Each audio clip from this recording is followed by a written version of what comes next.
बिस्मिल्लाहिर्रहमानिर्रहीम अस्सलामु अलैकुम नाज़रीन। अज का जोड़ा मेरा टॉपिक है वो ये है कि जी गंदम की कटाई असी जिमीदार करवाते पे आए साढ़े विच बहुत ज़्यादा फॉल्ट हैं। तो जेड़े मजदूर असा लाए हुए ने लेबर लाई हुई है उन्होंने साढ़े तो भी ज़्यादा फॉल्ट नज़र आ रहे हैं जिन्होंने साढ़े मुआशरे नूं सब तो ज़्यादा ख़राब कर दिता है तो मुहब्बत ख़त्म कर दित्तियां। खास कर ये जेड़े साढ़े मजदूर हैं इन्हां सानू यरगमाल बनाया है जिमीदारां नूं।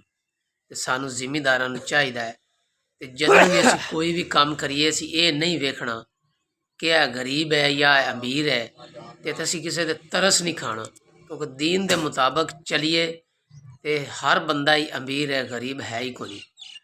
तरस खाना चाहिए लेकिन लैन देन दे मामलात दे विच कोई तरस नहीं है। उस तरह तुसी मुहब्बत किसी नाल करनी है तो जिन्नी मर्जी कर दो बेलौस जो मर्जी दे दो वो अलहदा टॉपिक है, लेकिन काम दे विच कोई प्यार मुहब्बत नहीं। उत्थे टक ला के ते तनख्वाह होवे या मजदूरी उन्हें फिक्स करके सारे मजदूरों नूं लावना चाहिए। हुण असल टॉपिक की तरफ चलिए। जिहड़ी असीं गंदम की कटाई करवाते पे वाढी शुरू हुई है साढ़े पंजाब जिला उकाड़ा पंजाबी मैं बोल रहा। कोई 3.5 मन लै रहा है, कोई 4 मन लै रहा है, 1 एकड़ दे किले दे, तो कोई 4.5 मन लै रहा है। लिहाजा गल करने का मकसद ये है कि जिहड़ी इन्हें ट्रैक्टर के रैपर के नाल कणक वटिंदी पी उन्हें बन के ते पेड़ ला के दे छड़ना है वढ़ के 3.5 मन। तो जिहड़ी हथ नाल दातरी दे नाल कणक वटिंदी पई है उन्हें 1 एकड़ का जिन्हों एक किला आते हैं पंजाबी वो 4 मन लै रहे हैं। उन्हें बन के तो पेड़ ला के दे देना मजदूरों ने तो फारग है।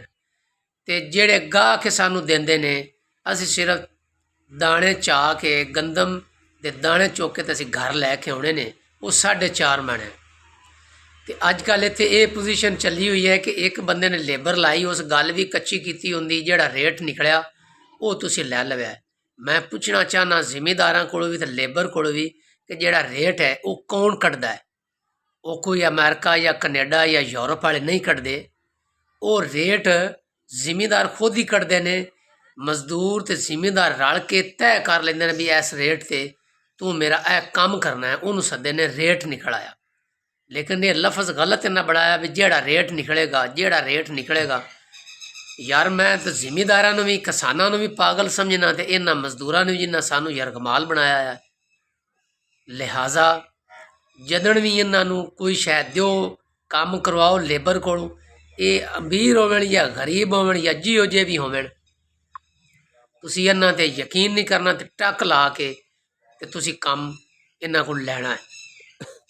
हुण इत्थे मेरे को जिहड़ी पोजीशन चली सब तो पहले गंदम की कटाई मैं शुरू आपदी साथी करवाई है आपदे रकबे ते उन्हां नाल मैं टक ला लिया भी 4 मन जिहड़ा है वो तुसां मैनूं वढ के बना के देनी है तो 20 किलो थानू दाने देवांगा। तुसी थ्रैशर से हारवैस्टर करके मुकम्मल करके तुसां मैनूं दे देनी तो रोटी थानू मैं खवानी वो साडा हक बनदा जिमीदार का।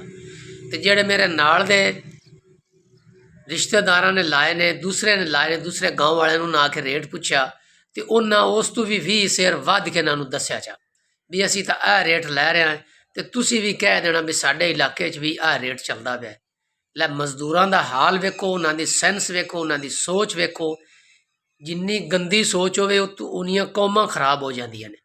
तां करके आ कौम बनी हुई है जी, अराई फैमिली है या खरल फैमिली है या मोची है या मुसली है या माची है या राणा है।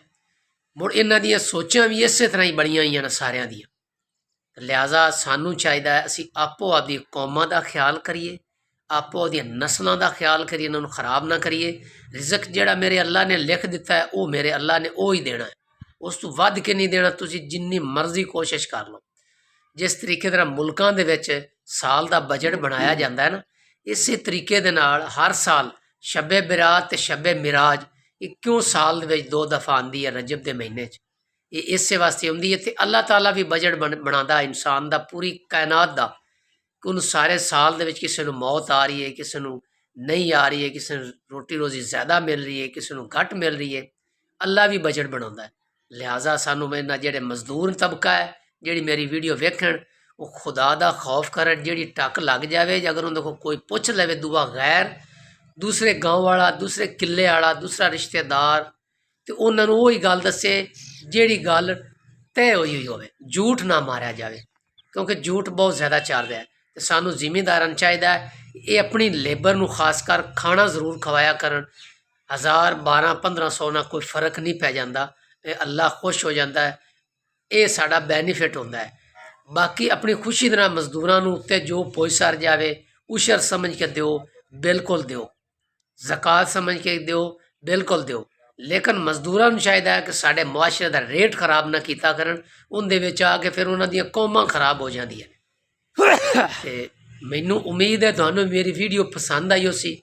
ਇਹਨੂੰ ਲਾਈਕ ਵੀ ਕਰੋ ਤੇ ਇਹਨੂੰ ਸ਼ੇਅਰ ਵੀ ਕਰੋ, ਤੇ ਅੱਛੀ ਗੱਲ ਨੂੰ ਲਾਈਕ ਔਰ ਸ਼ੇਅਰ ਕਰਨਾ ਇਹ ਵੀ ਸਦਕਾ ਜਾਰੀਆ। ਤੇ ਇਸੇ ਪਲੇਟਫਾਰਮ ਤੇ ਤੁਸੀਂ ਮੇਰੀ ਮਦਦ ਕਰ ਸਕਦੇ ਨੇ।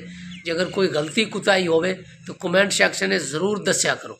ਤੁਹਾਡੀ ਮਿਹਰਬਾਨੀ ਹੈ। ਮੈਂ ਇਜਾਜ਼ਤ ਚਾਹਾਂਗਾ। ਅੱਲਾ ਹਾਫਿਜ਼।